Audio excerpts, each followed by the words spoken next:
the phone. We spoke about the phone before and how it kind of like it takes us away. You know, we lose the sense of individuality because now it's about, okay, what is this person doing? What's on the internet? You know, so the first thing that happens, at least for me, when I get on Instagram, you know, once a day, a couple times a day, I won't lie. I'll get on the website, I'll get on the app, and I'll see a whole bunch of like these ads, almost like geared to me. You know what I'm saying? For me, basically the app telling me who I am. Yo, you like this, so buy this. You know what I'm saying? Like what? No. But then you look at somebody else's phone and they have completely different ads. It's like a bubble almost. Like the world itself, this internet, this very smart, almost a living organism. It reminds me of the Matrix. Yeah, that's exactly what it is. And that's what I felt. That's what I felt it was when I started to realize, okay, yo, I'm basically being manipulated by life itself. Like everything around me on all sides. Yeah. Damn. At all times. Damn. What is that? You know, like that's the goal of the companies, you know. They have to make them to be honest, I think initially I don't even think it was like that. Because for an example, you have this, you know, this baby you're working on. Maybe it's a project. Maybe it's a let's keep it music for a little bit. Let's say I work on this EP, make it 6 songs, and I want the songs to be really hype and, you know, bump, give it some raw energy, a beautiful, you know, sound, and I bring it out, I let it out into the world. Now it becomes a EP that grows, and now people take it differently. Because remember, art is supposed to be, you know, subjective. Yes. So depending on the listener, they take it how they want to take it. So maybe this hype, you know, excellent high energy music is used to, you know, show this sense of like, I don't know, violence, for an example. So now, is that me? Is that how I wanted to give out like my art to the world? Is that what I wanted? I don't feel like the internet or even these apps, most of them are like that initially. I feel like it's just, okay, Facebook, let's connect people to each other. You know, you have long, you know, friends all the way over there that you haven't spoken to in ages. Why not connect with them and talk to them? But because they grow like a mind of its own, it grows a mind of its own. It starts to think like a human. Okay, bet. How do I connect people, but then keep on working on that algorithm and never stop? So eventually it becomes this like a toxic poison, you know what I'm saying? Like, if you think about it, it's because it's like what he said, those things to us, we just see the secret, the surface of connect. But on the business side, they say, how do people like to connect? Likes, follows, stories, highlights, all these, it's like they're preying on our social insecurities, and it gets us addicted to that. If somebody likes my thing, I'm like, I need more of that. Yeah. You know, so it's really smart for a business standpoint, because they know how humans work. Yeah. They know human psychology, and they put that in the algorithm. So then they just, here's your profile, you let it, and then it just. So back to that, right? It gives you what you want. But initially, was it that? Initially, you feel me? Like, was it that I think in the that was part beginning, of in the the early thought. stage? Well, initially, they didn't know how they were going to make money with it. And once they realized that they can use people's data to get advertised, because now we're in a completely different world than we were in when all of this stuff was 10 years first ago, coming out, right? Yeah. Before it was, I don't even think money was in the picture. It was just for an example, if we just use YouTube and or Facebook. Who's the creator? I forgot. Tom of Facebook? Yeah, Mark Zuckerberg, right? Yeah. He just wanted to connect with his friends. Yeah, like it was college campuses. Like, that's something that we would, if we were in that position, we would want that too. I would like to talk to my friends here on the same campus. But this is capitalism, you know. This is what happens in a free market enterprise with an idea. You know, if it helps everybody, dude, Yes, like give you bread. Let everybody give you bread because you've now done a great thing for society where you improved the quality of life of everyone.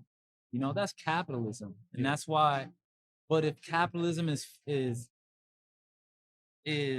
moved by greedy people, because with money comes, power, the illusion of power.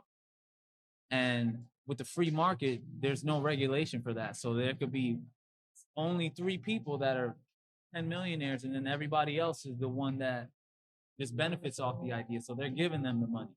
So that lopsidedness of power, that's the kind of dichotomy that we pay the price for under capitalism. And that's what people are waking up from now, where we're like, damn, this shit kind of looks a little bit unfair. Yeah. But what can you do? Like the other social institutions like socialism and communism, they are proven to not really work. So like, what the hell do we do? But I want to say one more thing about that before we. I feel like you're gonna. I wasn't gonna switch. I was gonna go a little deeper, Oh, go ahead. but like in a different route. So, yeah. Do you feel like? Wait, I want to know your point. What's your I point? was gonna say let you go. we're basically in an experiment right now because social media is so new. Like to all humans, like we don't really know the ramifications, and it has, in somewhat respects, it's been really beneficial because we can communicate with people from like across the world and connect with them, and and we can find groups where we find meaning, or we can, you can find a Common tribe. interest. Yeah. But then there's other aspects where people can be addicted, or you can find groups and tribes where you're harming other people. So yeah, It's like those little kids that are growing up with social media now. A lot of them grow up depressed, because like their sense of worth and value is based off how many followers they have. We didn't have to grow up with that, but now they do.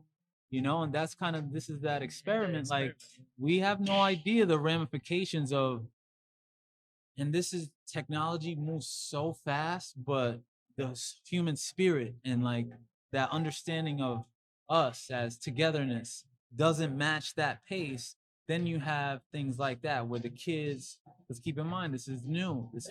There are no regulations for it. So these kids grow up depressed, and then they end up being, I don't know why I feel this way. I don't know why I'm depressed. I'm addicted to my phone, and I can't live 5 minutes without my phone. And they're addicted to instant gratification. Their brain chemistry grows up like that, and they never do anything with that left brain. You need to have periods of your life where you sustain discipline in order to get things done, because all the things that you do that are short-term gratification, that gratification is going to be gone in a second.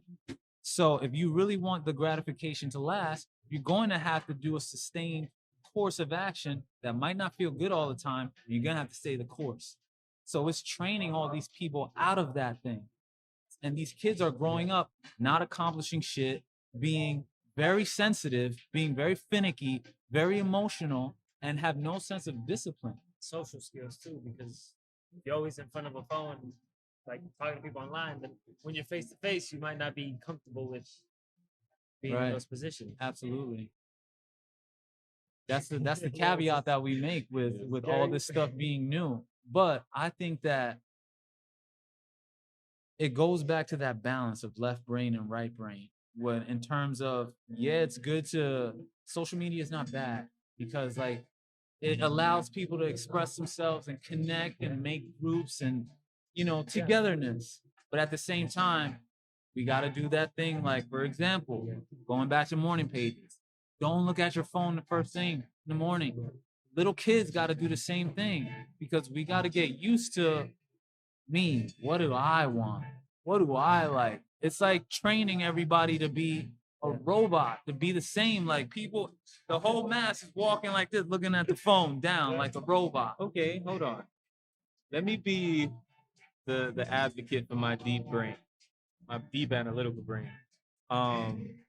Okay, so you know how we each and every single one of us, all of us, beings, human beings, we all have our own spiritual development, right? our own spiritual growth. Some of us, we continue to grow. Some stop at a certain point until, oh, okay, whoa, there's a next step. Let me take that step and let me grow some more. Right. So our growth is different, but every generation had a different growth. You know what I'm saying? Like a different process of growing spiritually. So don't forget, there was a period when the threats of war was always around the corner. So how did those kids grow up? It's like what you were talking about with your generation having the war, the Great Depression, growing up through that. Always, or even this was a couple. Yes, the generational trauma thing. Yeah. Yes. Yeah. Yeah. Yeah. Every generation has its thing. You're absolutely right. Every generation. It's just like the world has never seen a thing like social media. So we have no idea how that's gonna affect these kids' growth. You know what I'm saying? Because like back in the day, it was more technology was not there.